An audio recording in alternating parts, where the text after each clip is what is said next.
Good evening. Time is 5 p.m. A special meeting of the Mayor and Council of the Borough of Freehold for July 27th, 2026 is now called to order. Adequate notice of this meeting is provided at least 48 hours prior to the commencement of this meeting pursuant to the provisions of Chapter 231 of the laws of 1975, the Open Public Meetings Act. Notice of the time, date, and location of this meeting has been provided by posting a copy of the public meeting dates on the municipal bulletin board, disseminate a copy to the Asbury Park Press and the Star Ledger, and by filing a copy with the municipal clerk. I'd like to ask everyone to please stand for a salute to the flag, followed by a moment of silence. Chief Collier, please lead us. I pledge allegiance to the flag of the United States of America and to the republic for which it stands, one nation, under God, indivisible, with liberty and justice for all.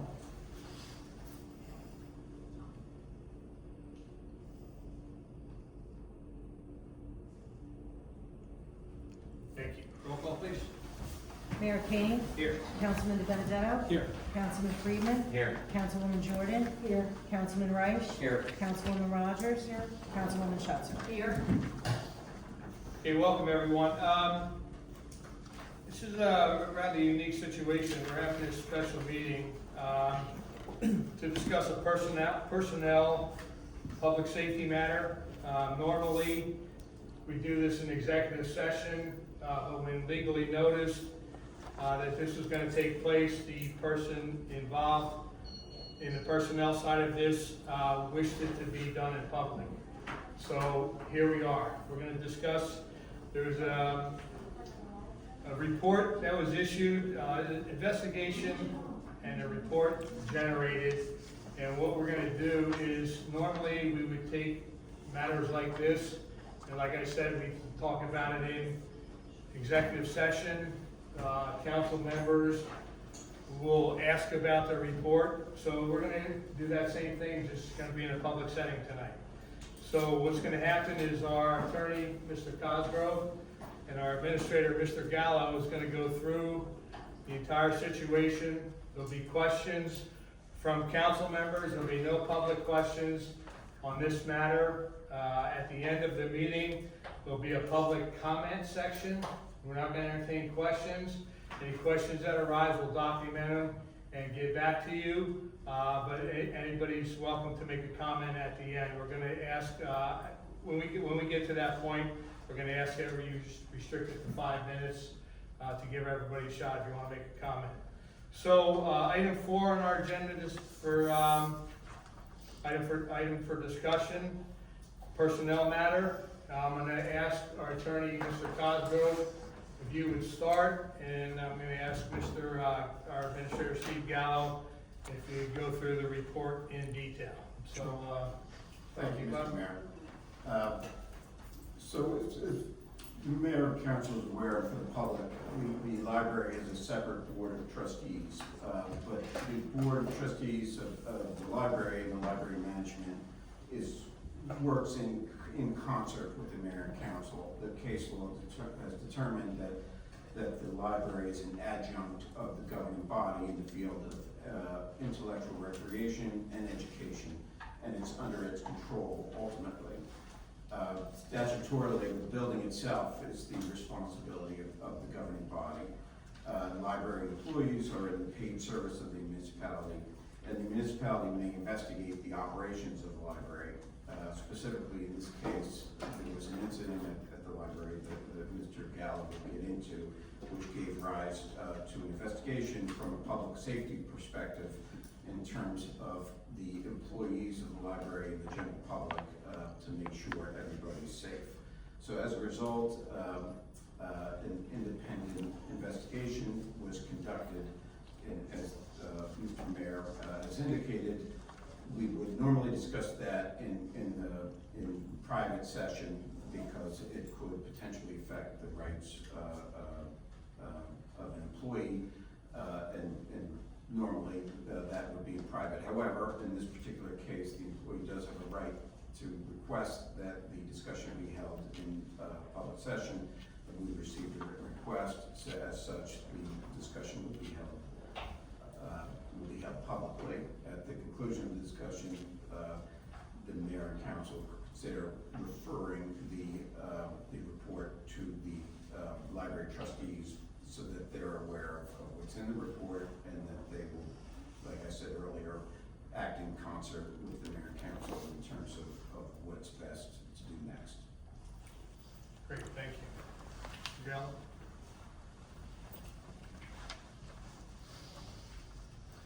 Good evening, Mr. Mayor and council members, citizens here in the chamber. It's already been mentioned the purpose that we're here for. Some of this may seem redundant, but I think it bears repeating. This item on our agenda concerns a public safety and a workplace safety issue at the Borough Library. Because this discussion involves matters that may affect the employment of an individual employee, it would ordinarily be appropriate for the governing body to discuss these issues in executive session to permit a thorough and candid discussion. However, under New Jersey state law, the employee has the right to request that this matter be discussed in open session. That is the situation we find ourselves in today. The employee has made that request and we are honoring that. As everyone recalls, there was a tragic incident that occurred at the library in April of this year. Libraries are places where residents expect to safely pursue knowledge, education, and community engagement. The events of that day profoundly affected everyone involved, library employees, patrons, the entire borough, and so immediately following the incident, the borough responded by commissioning a copious review of safety and security policies, emergency procedures, and the library physical plan and recommendations for improvement were discussed with the library staff and the library board. The implementation of the enhanced safety and security measures are well underway. As borough officials met with the library staff following the incident, employees consistently expressed concerns that extended beyond the incident itself. All of the employees were forthright and candid and open in expressing their concerns about safety and security at the library. Over the course of the session, each employee library, all of them, expressed that there were safety concerns, that their safety concerns and their suggestions for safety improvements were ignored, minimized, and that they were belittled for being afraid.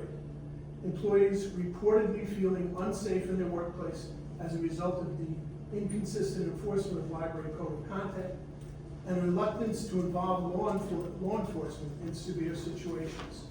The library director was reported to have said, "I support our patrons' access to information over your discomfort." The weight of these concerns caused the borough to request that Special Labor Council was brought in to conduct an independent investigation into the issues raised by the library employees. We wanted this to be an independent investigation by an independent source so that there would be no allegations of bias on the part of the people conducting the investigation. Obviously, the comments raised begat serious concerns, enough that we felt it was important to commission this independent investigation.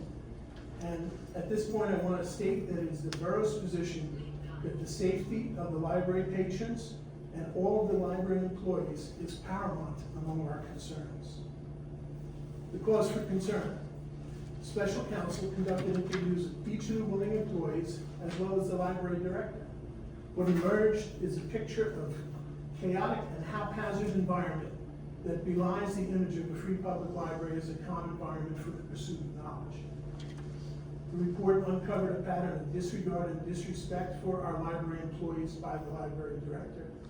Employees reported that they had often made suggestions for safety and security enhancements that were ignored, disparaged, and demeaned. Employees reported that they pointed out seeming gaps in security measures that were taken, but to no avail.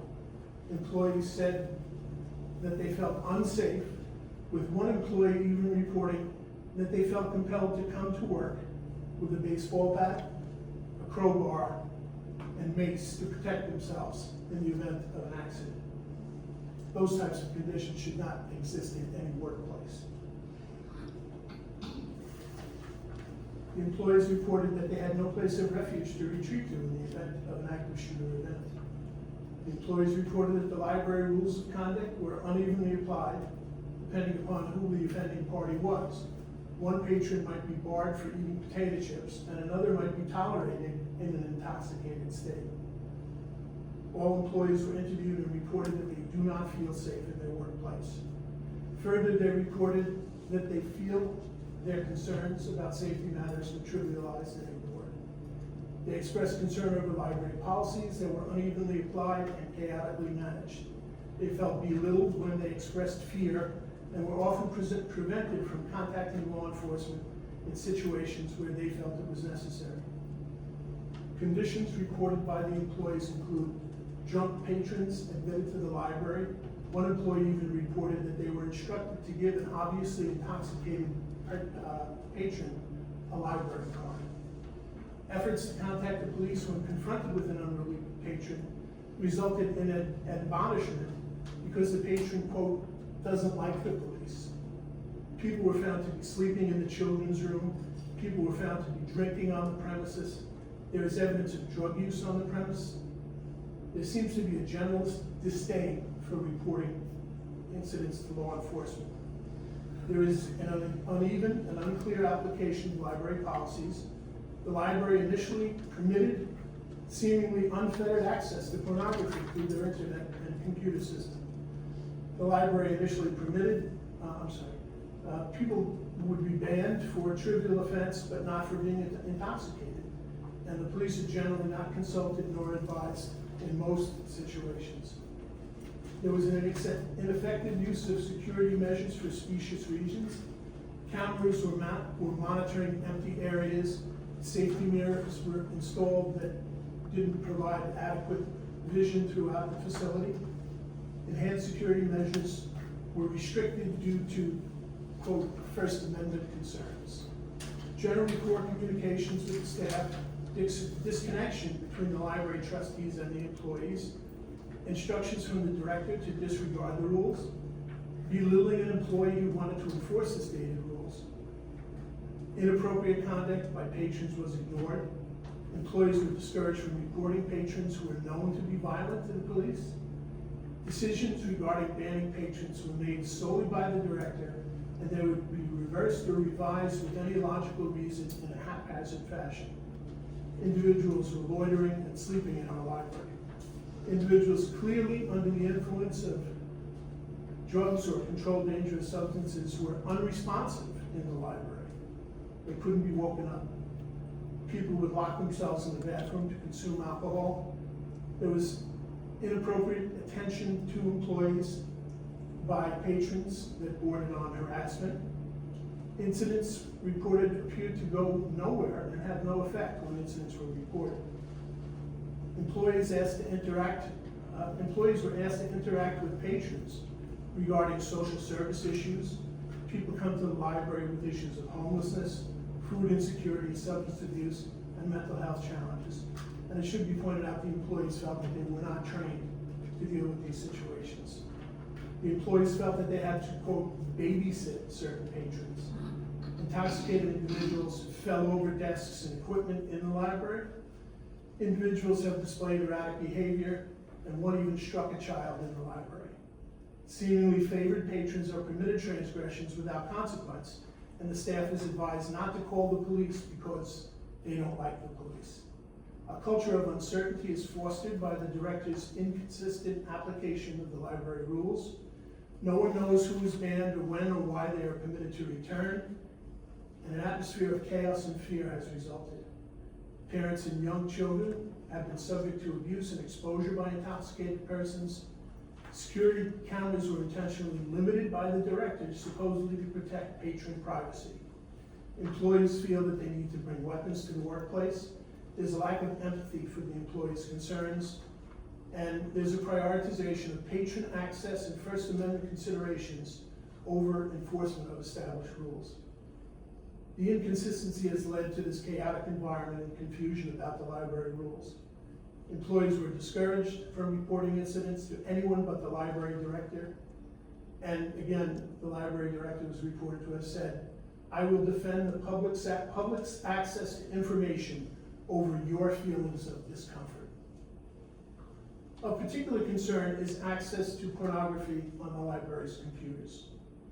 when computer and internet access was first initiated at the library, there was no filter to control access to pornographic websites. Our employees were concerned about such access in proximity to young patrons, and indeed in instances where they were forced to view this material. And there were some situations where a patron would be viewing pornographic materials and call one of the employees over to see their reaction when they saw pornographic pictures on the screen. The employees felt they were subjected to accessing lewd materials and abusive behavior, which they felt was harassing and uncomfortable. So the employees got together and filed a complaint with the union seeking protection and relief. This action caused the library to install protective filtering software on the terminals. The software is an improvement but not a 100% solution, as an attempt to access pornographic materials continues and sometimes succeeds. An employee reportedly identified what they thought was child pornography on one of the library computers. Instead of reporting the matter to the police, the library director renamed the file containing the materials "I know what you are looking at," to serve as a deterrent to the patron if he returned to the library. The director has written and verbalized that, quote, "One man's pornography is another man's art," in an attempt to justify allowing patrons to access pornographic material on the borough's computers. The director subsequently refused to report the incident about the pornographic materials to law enforcement, and refused to ban the individual from the use of library computers. The director continues to rebuff the implementation of simple and practical measures to discourage accessing pornography and conducting illegal activities, such as requiring patrons to present their library card before they can get on a computer, a practice that is used at the New Jersey State Library.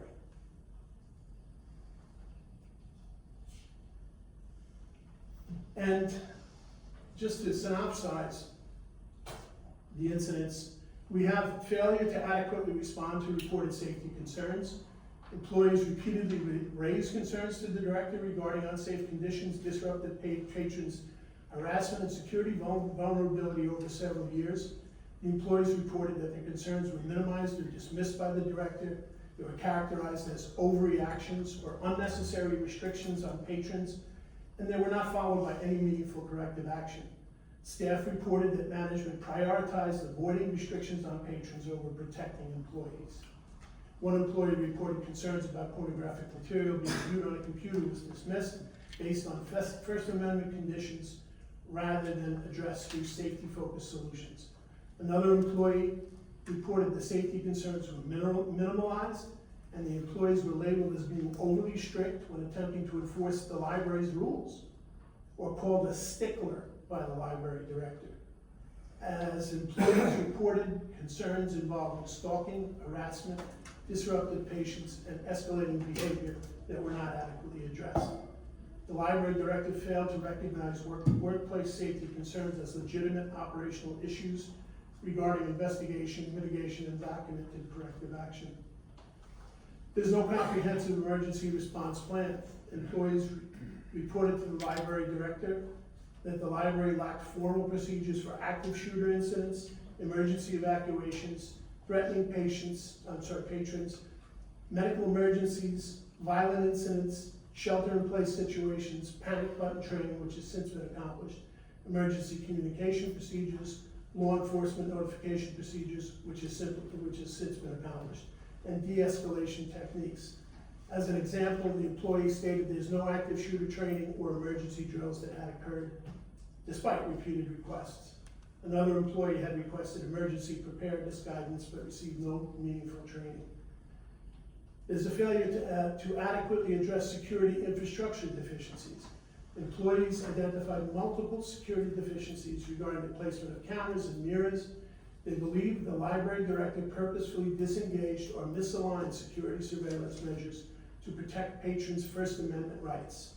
And the reported issues include the cameras are not recording, there's poor placement of cameras and mirrors, blind spots throughout the building, and a lack of coverage of entrances, exits, the patio area, and computer areas. Again, our security report made recommendations that have been implemented that address those situations. The employee stated that counter improvements were resisted due to privacy concerns. There's inconsistent enforcement of patron rules. Employees consistently reported that the rules were selectively enforced. Staff was discouraged from enforcing policies, and the director overrode employee attempts to address misconduct. As an example, an employee reported being instructed to disregard established rules involving intoxicated or under the influence patrons. An employee reported being discouraged from contacting police regarding banned or disruptive employees. Employees stated the staff received conflicting instructions regarding enforcement. The director failed to establish consistent expectations for patron conduct and to empower employees to enforce the adopted policies. The library code of conduct states that employees have the ability to make decisions regarding patrons' conduct. However, time and again, employees reported that they were directly told by the library director that it was at her discretion. There's a failure to maintain and manage problematic or dangerous patrons. There's employees report no reliable ban or trespass system. Decisions were made solely by the director.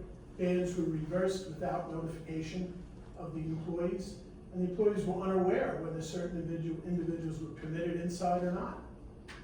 One employee reported a ban patrons were allowed back in without the employees being informed. An employee reported repeat problematic patrons returned despite prior incidents. An employee questioned how employees were expected to identify banned individuals. The library has a failure to properly respond to criminal, medical, and safety incidents. Employees reported being discouraged from contacting the police or emergency medical services, borough officials, or trustees. An employee reported that the director discouraged contacting police regarding a person sleeping in the children's room who had prior involvement in an altercation. An individual entered the library bleeding from both hands, seeking medical assistance, and they were instructed not to call the police. Another employee reported being advised not to call the police regarding a problematic patient.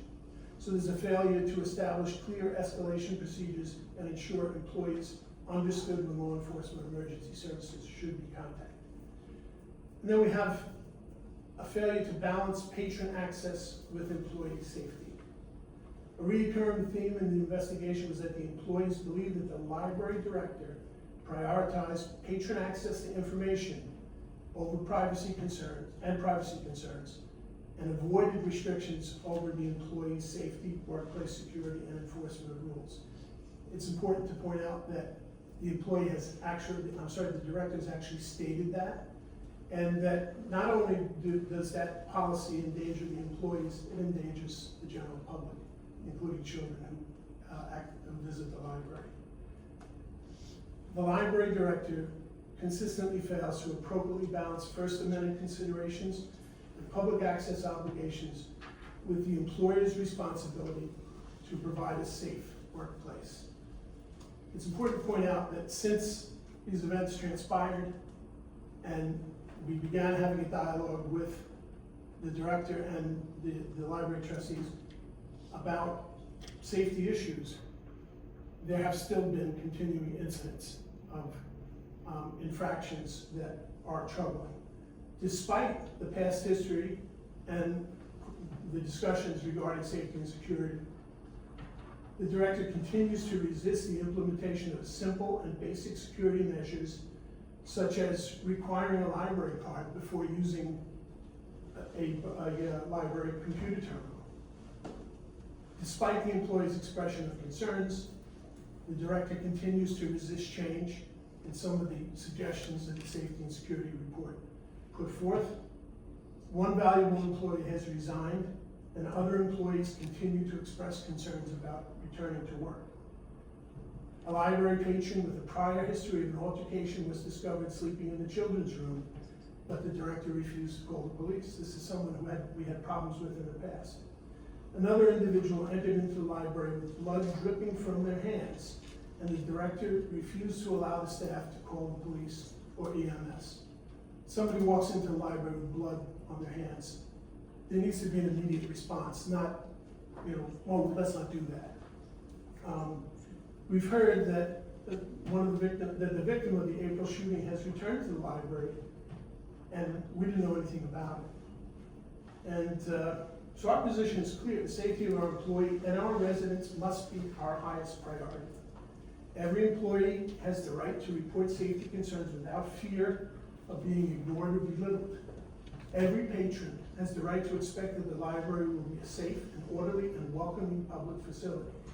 Every parent should feel comfortable bringing their children to the library, knowing that reasonable rules will be applied fairly and consistently. The investigation conducted by Special Labor Council revealed serious, reoccurring concerns regarding workplace safety, communications, and the consistent enforcement of library policies, and the response to potentially dangerous situations. Whether viewed individually or collectively, these concerns paint a troubling picture of a workplace in which employees have repeatedly expressed that they do not feel safe, and that their concerns have not been taken seriously, and that opportunities to implement reasonable safety measures have too often been resisted. The borough fully supports the principles of intellectual freedom and the public's right to access information. Those values are fundamental to every public library. However, these principles do not require us to ignore dangerous behavior, discourage employees from seeking police assistance when circumstances warrant it, or decline to implement reasonable security measures that protect both employees and patrons. Public access and public safety are complementary responsibilities and not competing interests. As the employer of these library employees and the owner of the facility, the borough has a moral and legal obligation to provide a reasonably safe workplace and to take seriously credible concerns regarding employee and public safety. Inaction is simply not an acceptable option. Now, we cannot change what happened, but we can determine how we respond. We owe it to our employees, our patron, and every resident of the borough to learn from these events, to address the concerns that have been raised, and to ensure that our library remains a place of intellectual freedom and a place where everyone feels safe. So accordingly, I am requesting that the governing body discuss these matters, refer these findings to the Library Board of Trustees for their review and recommendations, and request that the trustees work collaboratively with borough administration to develop a comprehensive action plan addressing the arbitrary, capricious, chaotic, and haphazard management of the library. For this and other good reasons, we need the benefit of the library trustees to work together to design an action plan for our library's future. I'll be happy to respond to any questions that I'm able to while I'm here. Yes, I have a question. Sure. I read the report and I know the answer to this question, but I think since we're having a public hearing, it's necessary to localize it. Is there anything in the report that you just gave that was subjective? Subjective. Well, let me phrase it a different way. Is there anything in the report that you just gave that did not come from this comprehensive 200 and some page report of the investigation? As I said at the onset, it was important to us that once these issues were raised by the employees, that we had an independent analysis of the entire situation. The information that I shared tonight is not done through any filter, it's directly from the report. And I endeavored to be objective and to provide a balanced picture of the information that was conveyed to us. Of the facts? Yes. You had mentioned that some of the items that were of concern have been since addressed. That's correct, Since the yes. report. Could you maybe go into that a little bit about what Sure. items have been? We had a comprehensive review conducted by our public safety professionals of the facility to look at opportunities for hardening it, for making it safer. And this was done in light of the incident that occurred initially, but also expanded to just consider common sense safety measures. We conducted a number of trainings offered by our police department. on how to contact the police, in what situations you should contact the police. We expanded the call buttons to include a pendant that employees on duty can wear. If they're unsafe, they can push the button, which will immediately dispatch the police department to respond. As part of a larger initiative, the police have assigned a police officer to downtown who regularly checks in at the library and is known to the staff there. He's expressed to them that he's available for any of their concerns on a moment's notice when he's on duty, or if not, they can dispatch patrol over. But they are definitely expanding the police presence in the vicinity and inside the facility as well. We've invested considerable sums of money in enhancing the camera system so that the entire premises can be viewed and recorded in the event of an incident that needs to be reported. It is a two-story building, as most of you know, and we've had discussions about perhaps expanding the library staff because of the nature of the building in terms of needing somebody downstairs and upstairs to keep an eye on things. There has been some preliminary discussions and design initiatives to prepare a place of refuge, a safe place that can be accessed in the event of an active shooter event. It's a troubling sign of the times that we live in, but at any place and at any time when people gather, there is always an opportunity for a shooting, and for someone to come in and conduct a mass shooting. And I think we have an obligation to be prepared for that if it ever does happen. Hopefully it doesn't. But just last night on the news, we heard about such an incident in Seattle, and it's becoming more and more common.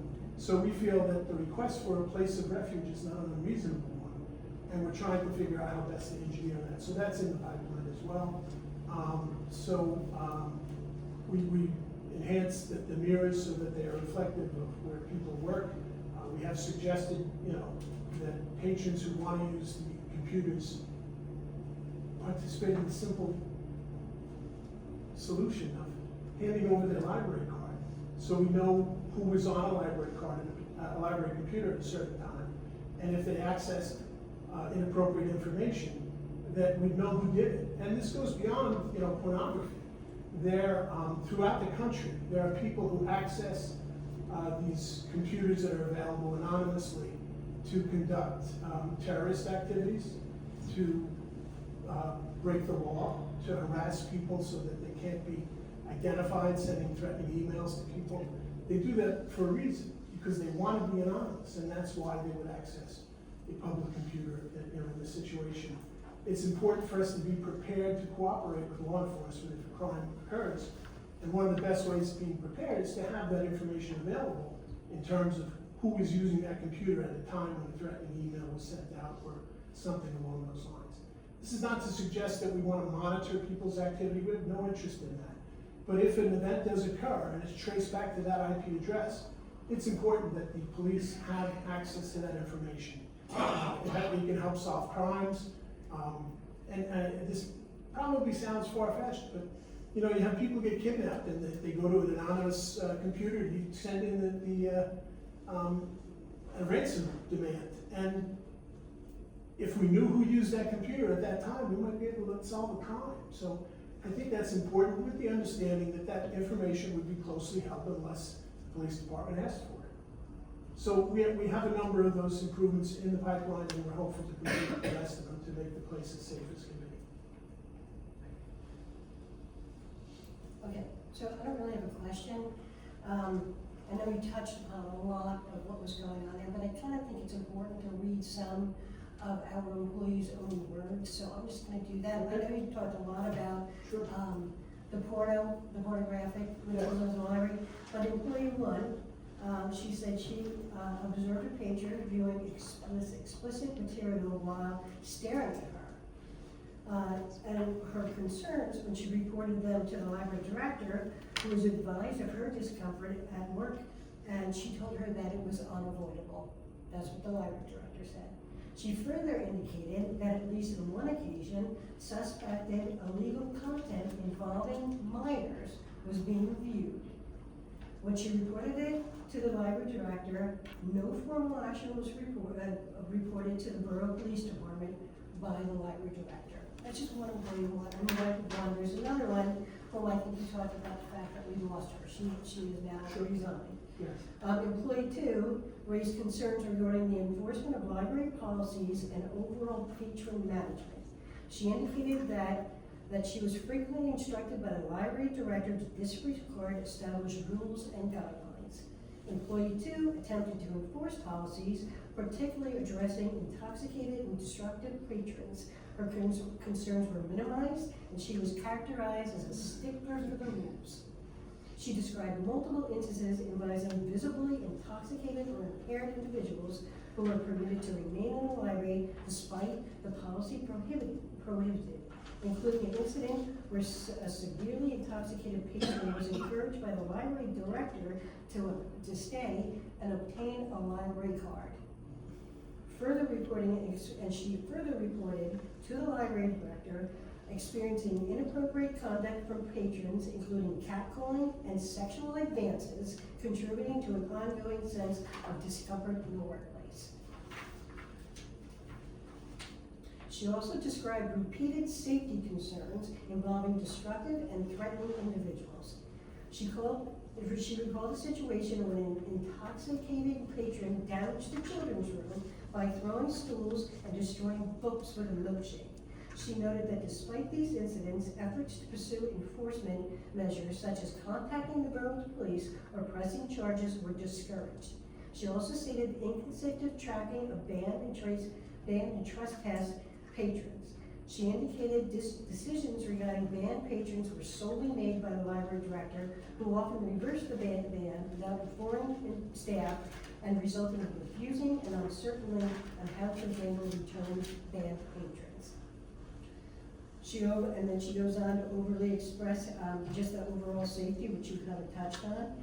Then she also describes, again, employee 2, the broader workplace concerns relating to communication, leadership, and safety. She indicated concerns were often dismissed by the library director, particularly related to personal safety, and the library director prioritizing access and First Amendment considerations over enforcement of the rules. Employee 2 stated she did not feel safe returning to work under these conditions and believed meaningful change, including improving security measures, clear policies, and consistent enforcement were necessary. And then in June, she resigned her position from the library. In conjunction with her resignation, she advised the borough, since returning to work, now this is long after the incident, she felt that her concerns regarding the operations of the library had grown worse. She stated library employees were discouraged from reporting incidents to anyone but the library director, who then decided what information would be provided to the borough management and the board of trustees. She further advised that 2 recent incidents, the first involving a patron who was discovered sleeping in the children's room. In response, the library director indicated that she did not want the employee to contact the borough police, despite the individual's involvement in previous altercations at the library. The other incident involved, again, Steve just talked about this, a person entering the library bleeding from both hands and seeking access to first aid.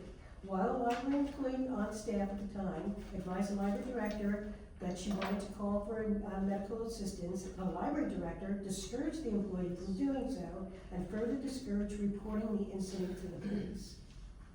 She was, now we'll go on to, again, employee number 3. Stated she regularly was exposed to situations involving patrons who appeared intoxicated, under the influence of controlled substance, or in otherwise distress. She described multiple incidents involving unresponsive individuals requiring staff intervention, as well as repeated encounters with patrons whose conduct raised safety concerns. She described an incident in which an unresponsive patron of the library computer area required immediate attention, and as well as another in which a patron occupying the bathroom for an extended period of time came out agitated after being prompted to leave the bathroom, and resulting in a confrontation. She further indicated that patrons often displayed signs of alcohol use within the library, including presence of alcoholic beverages and odor of alcohol in common areas.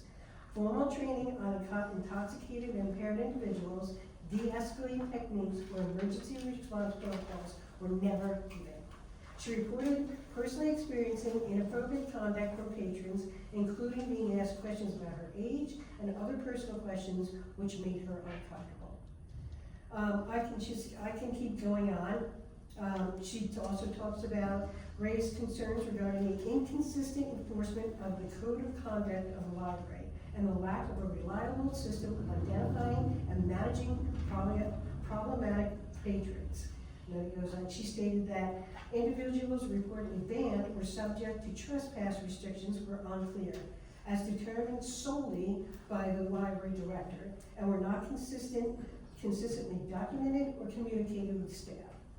She also stated certain individuals continued to enter the library repeatedly, despite prior incidents involving threatening and disruptive behavior, including an individual who returned on numerous occasions after being advised he was banned.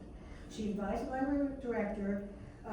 was advised by the library director not to call the borough police in these instances, and further explained incidents reported are routinely submitted through internal channels, but appeared to receive little or no follow-up, and she was no understanding as to whether corrective action was ever taken. And then she goes on to talk a little bit about security. I'll go on to library employee number 4. She expressed frustration in certain hiring decisions being made without her involvement, and these newly hires, chosen by the library director, had acquired substantial additional training and support based on their underqualification. She described some as burdensome to herself and to other staff members, as the library director never participated in training. Employee number 4 describes increasing scope of the library staff duties, particularly with respect of interacting with individuals seeking social services. Frequently, she assisted patrons experiencing homelessness, food insecurity, substance abuse, and mental health challenges. These interactions were also required to provide guidance or referrals despite having no formal social work training. She stated that the staff always joked about the patrons must be babysat each day.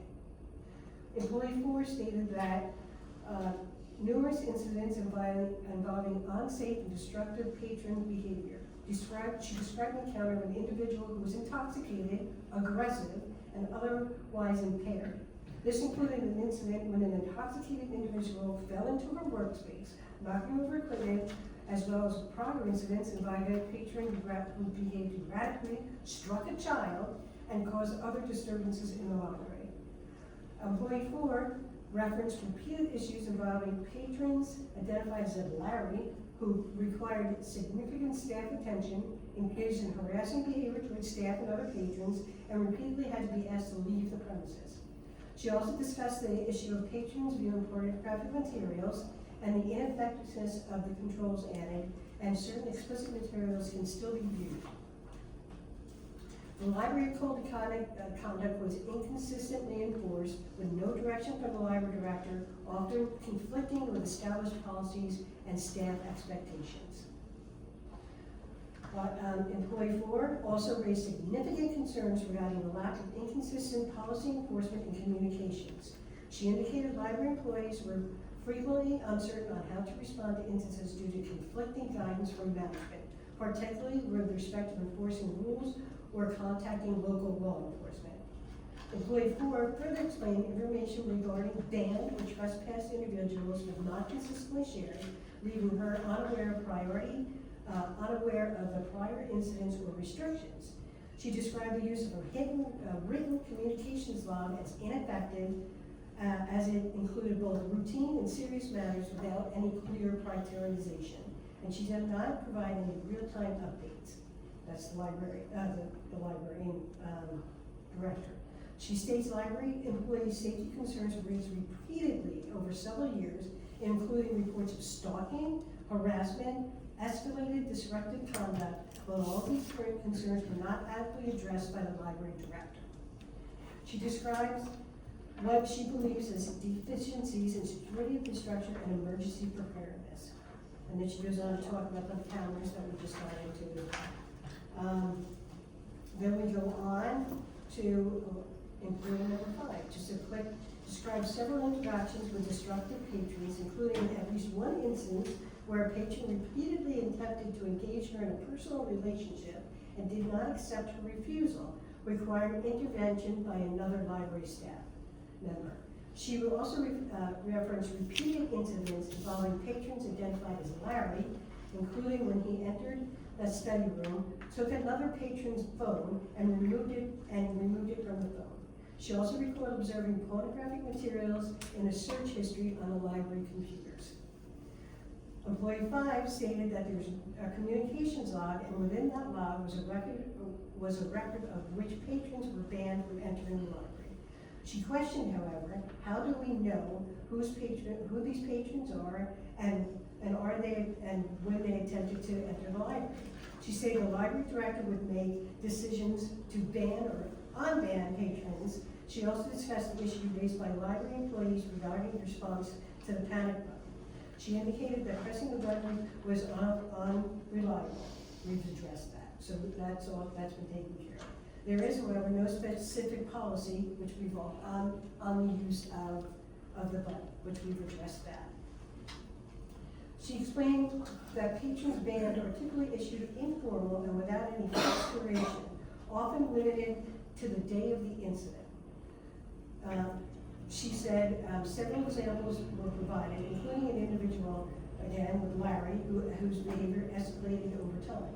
While the library director stated she did not initially perceive him as threatening, the library staff reportedly made statements including his intent to assault someone, which led finally to his ban and eventually a notice of trespass. It just kind of goes on and on and on. And then it goes on to saying a little bit more, but these are concerning. Oh, and there is one thing I didn't want to share over the time that Steve had alluded to. One of the employees had stated that she had to bring things to work with her to make sure that she was safe. Looking for that. And we actually have photos of what she had to bring. She had to keep at her desk every day a baseball bat and a crowbar in order for her to be able to protect herself in case somebody like a Larry decided to go off the deep end, and she had no support whatsoever from the library director. But it's just, so that's here it is.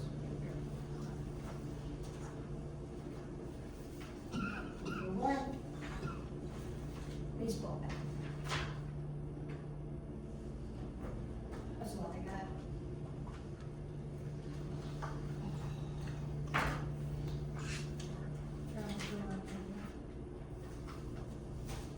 What's that? I just have a question.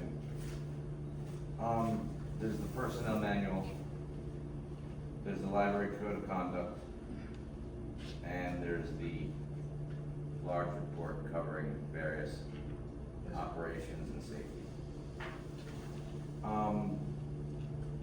From the time that this report has come out and the library staff and everyone's kind of been very much involved in trying to address this, has violations continued?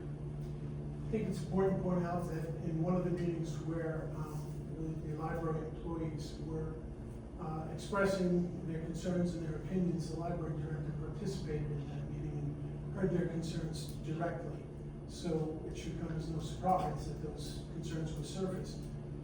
Unfortunately, since that meeting, there have been incidents that should have had a different response but didn't, and there continues to be a resistance to efforts to secure the premises and make a safer workplace, all in the name of the First Amendment. We certainly recognize the importance of the First Amendment and we support it and believe in it. But we feel that having a safe workplace and having a safe place for the citizens of the community is at least equally as important and needs to be taken into account. So to answer your question, yes, the incidents have still continued. All right, thank you. My question, I have another question. I'm sorry, Dr. So I've been very close to her since beginning as the library liaison. and I've gone back and forth over, the concerns that were presented to us. So to be clear, when we met with the staff after the incident, these, concerns began to come out.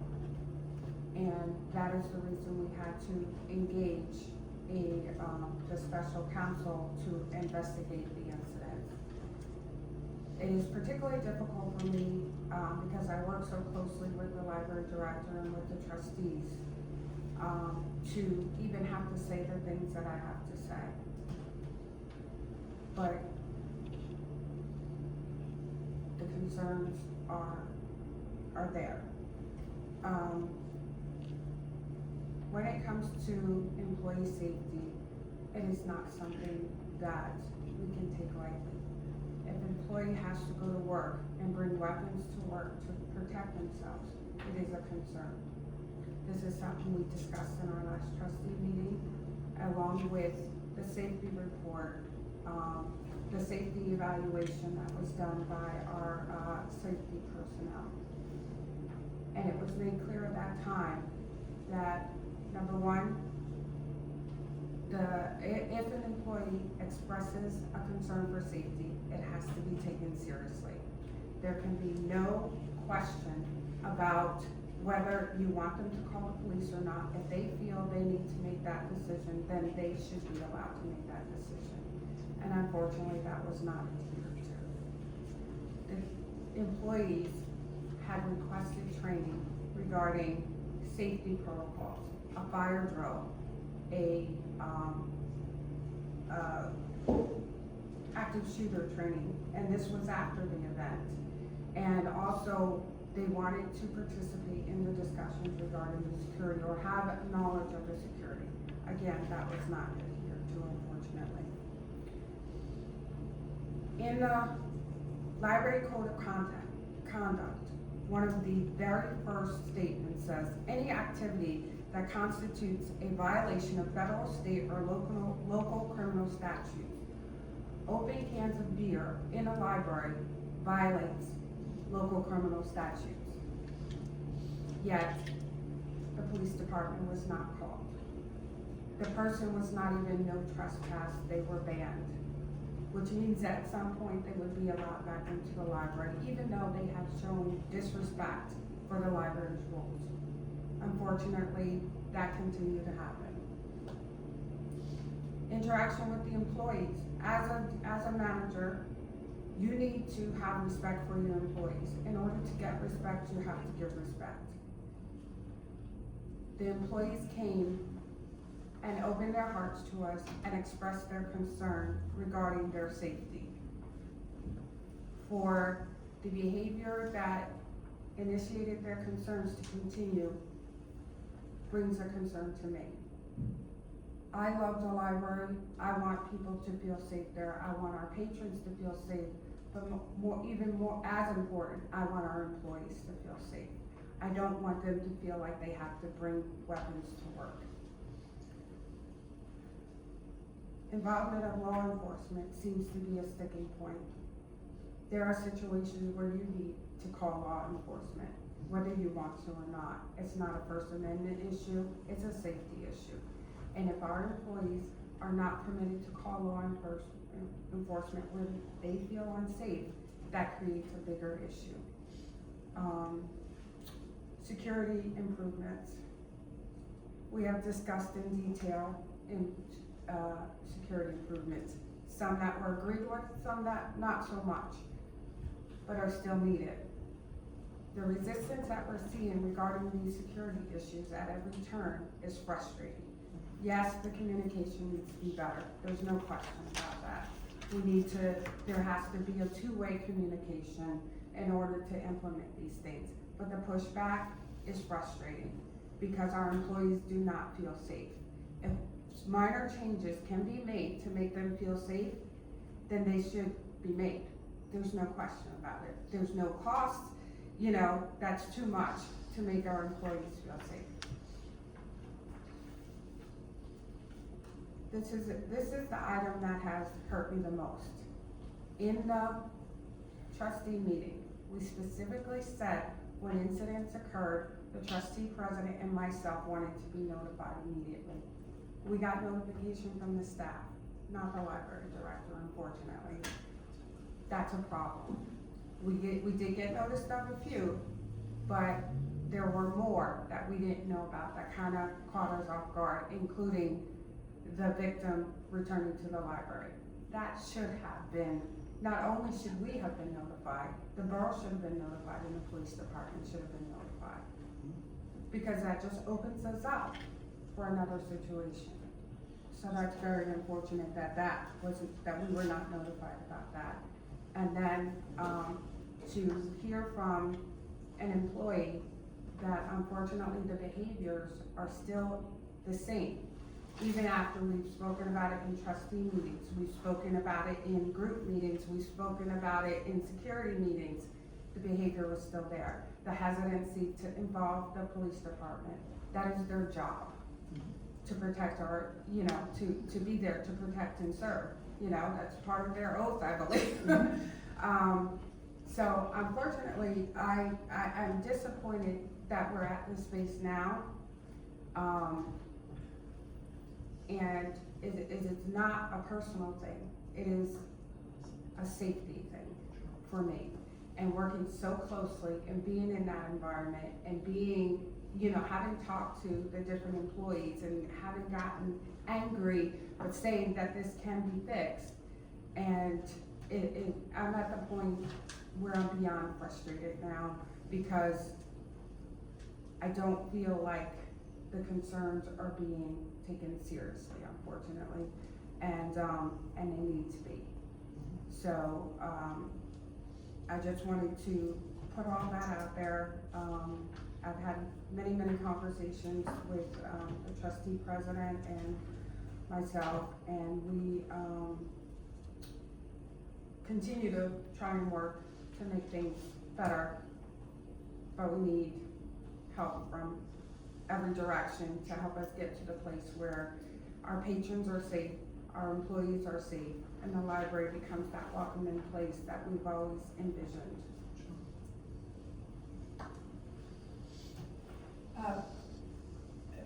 Actually, Margaret, thank you for that. For that heartfelt, I know how difficult that was for you. So, thank you for that.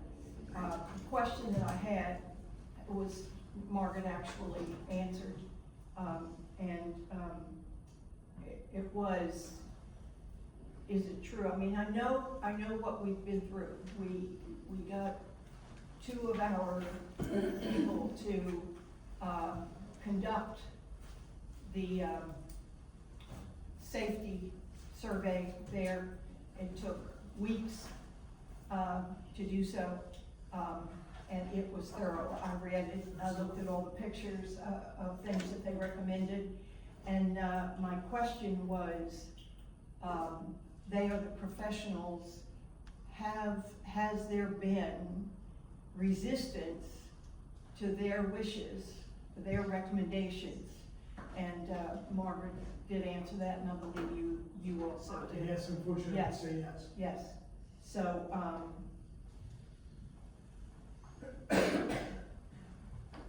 actually, right this minute, I could throw up. I'm coming from a point of emotion because, as Margaret so eloquently put it, we all love that library. We all love our residents, our patrons, and we were all dumbfounded when in fact we first heard our employees express their fear and concerns. I can tell you, having been in the room at the first time that they expressed it, that, I worked with the public for a long time. I was a union rep for 34 years. I was a public school teacher. I've worked with the public for a long time, and I consider myself a fairly good judge of character. And when I heard the stories, when I heard the concerns, the complaints, and I looked at these employees in the face, these were not employees who were exercising some kind of grudge. These were employees that had sincere concerns. And I have wrestled with this ever since, hoping that things would change, hoping that we could create an atmosphere where everybody was safe and felt secure. And I'm heartbroken.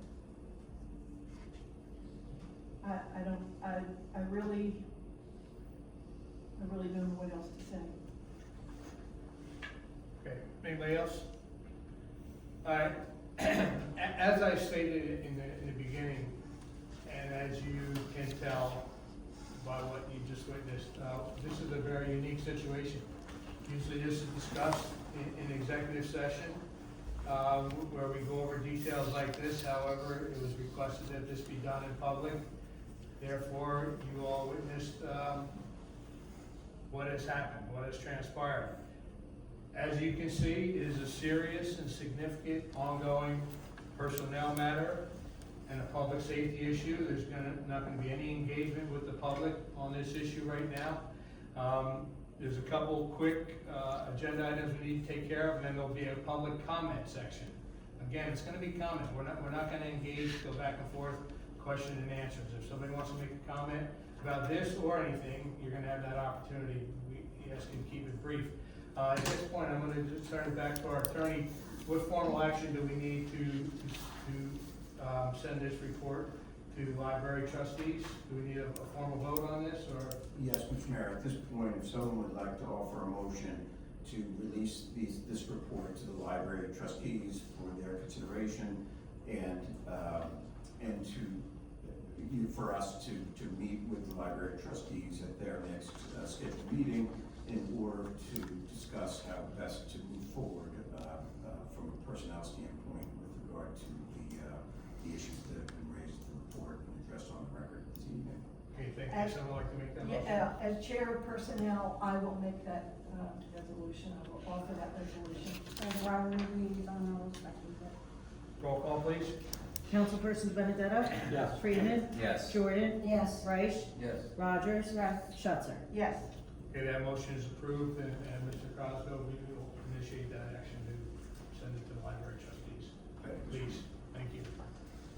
Item 5 is our consent agenda. That just a note that matters listed under the items of consent agenda required to conduct the day-to-day operation of the borough will be enacted by one motion, the form listed below. There'll be no separate discussion of these items.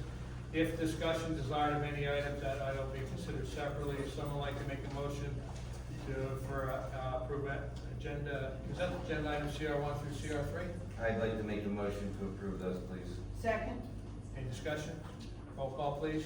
Councilperson Benedetto? Yes. Friedman? Yes. Jordan? Yes. Reich? Yes. Rogers? Yes. Schuster? Yes. Okay, consent agenda items CR1 through CR3 are adopted.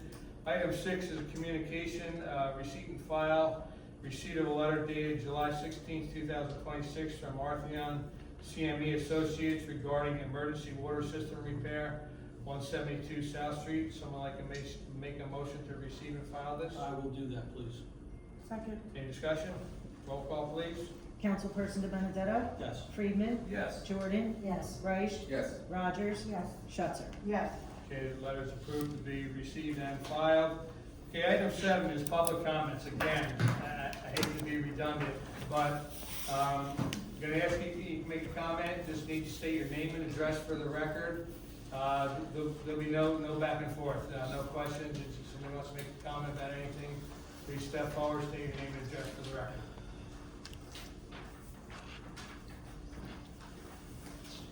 Hello, I'm Sarah Rosing, resident, 64 4th Street.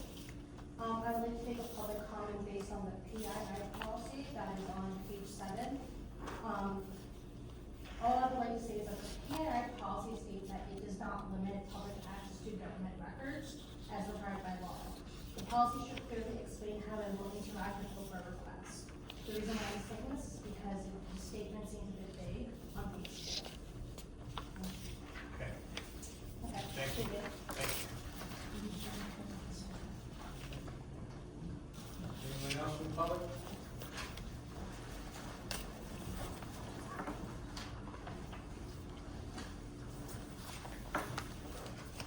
Hi. Andrea Brita, 236 Park Avenue. I'd like to start off on 2 positives before I get into my thing. The flowers downtown, they look beautiful, they're doing a great job, I see them every morning watering it. Another thing, the TNR program, Mr. Gallo and council, Mr. Mayor, thank you, it's working. We're doing less this summer than last year, so the program's working. And just this summer alone, we took 16 cats that were friendly and kittens, and we got them directly off the streets into homes, adopted. There's more to that number, but that's 16 friendlies. People moved, left them. They didn't neuter and spay. They could have all that. You guys know the whole deal on that one. So thank you very much for that. Third, about this library thing, I'm not sure if the employees are here or if they're listening online, but I lived here for 8 years. Anytime I had a safety concern in this town, you guys are in good hands because the council addresses it, and Mr. Gallo, everybody, they addressed it very quickly. And for example, I came to a meeting, 2 weeks later, it was fixed, done, problem solved. So you are in good hands with that. Now, my issues. It's about the ordinance I would like to speak about. I'm having an issue with trees, not on my property, my neighbor's property. This has been going on for years. It's starting to get, what's the word? It's starting to become a safety issue. I actually almost got hurt with a branch that fell. We're getting very crazy weather, we're getting storms, even a windstorm. I have pictures, if I could show the council, if that's okay? Is that okay? Sure. Just quickly. Yes, I'm sorry. That's, pictures, they're not one tree's on my property. It's, not only on my property, it's growing on a third property. We did have to call the police in regards to, well, not us, but every time we do maintain our property, I understand in code enforcement, anything hanging over my property, I have the right to cut.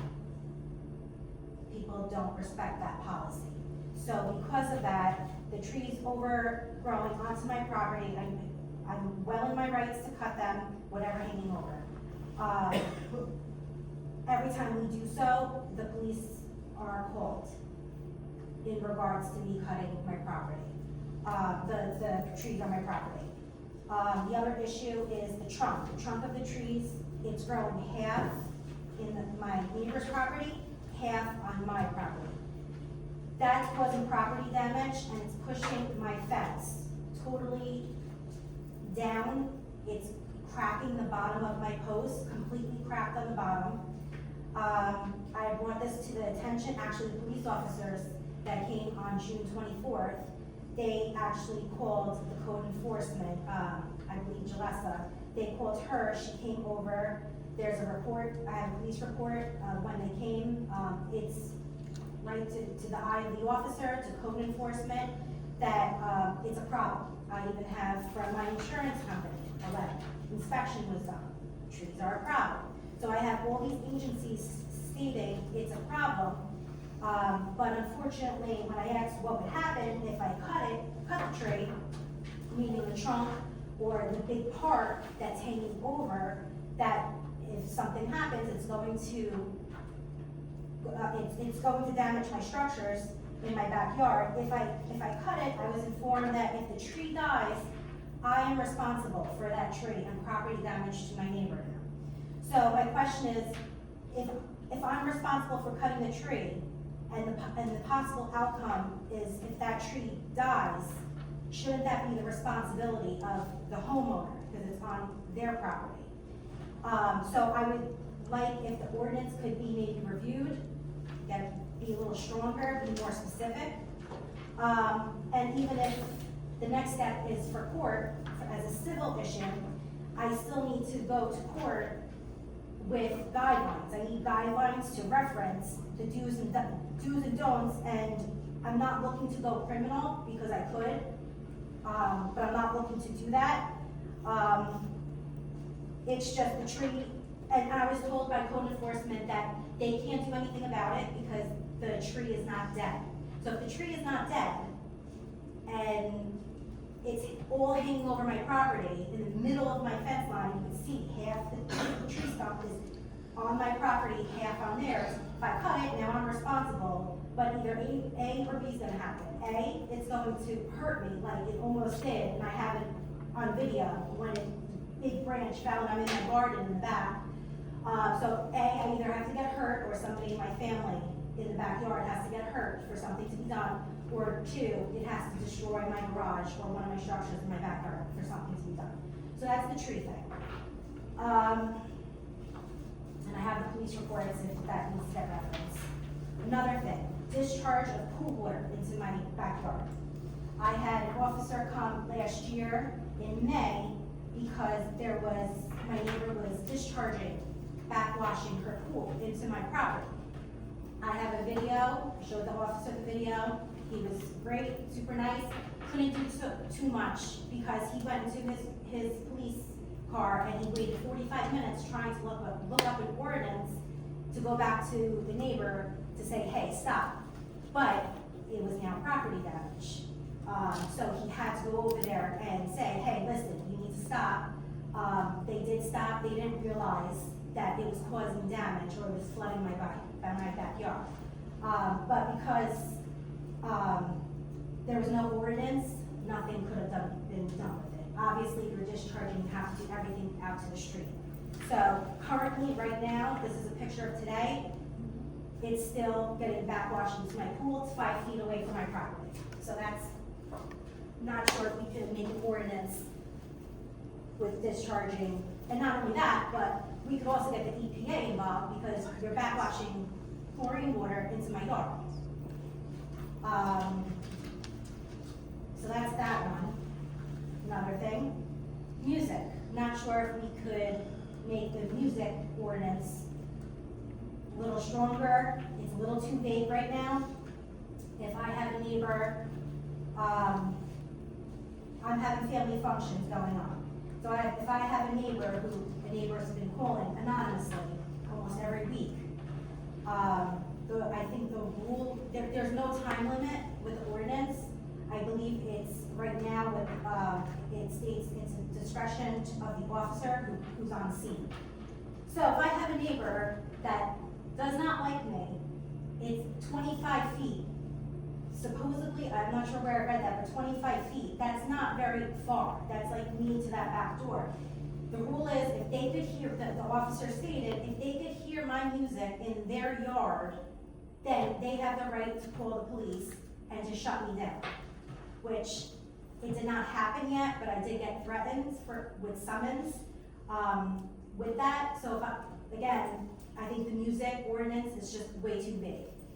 I think it needs to be stronger, it needs to be more specific, because if I'm having gatherings, and I understand it may be a time limit till 8, 9 o'clock, but this is going on during the day, normal hours, barbecues, 12 o'clock, we're in the backyard, mowing the grass, they can hear my music in their yard, which I'm sure they can. It's not blasting, it's not coming from a boombox, it's coming from like a little speaker that I connect to my phone.